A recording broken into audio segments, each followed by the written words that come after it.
Okay, puppies are 6 weeks old, and this is their very first red light therapy session.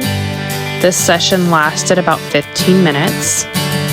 Red light therapy can help improve circulation, reduce inflammation, help encourage healthy cell turnover, improve skin and joints, and promote healthy sleep.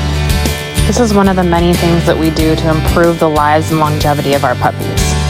We place puppies in their playpen for 15 minutes during the therapy session and practice free shaping a few desirable behaviors, like sitting for a treat.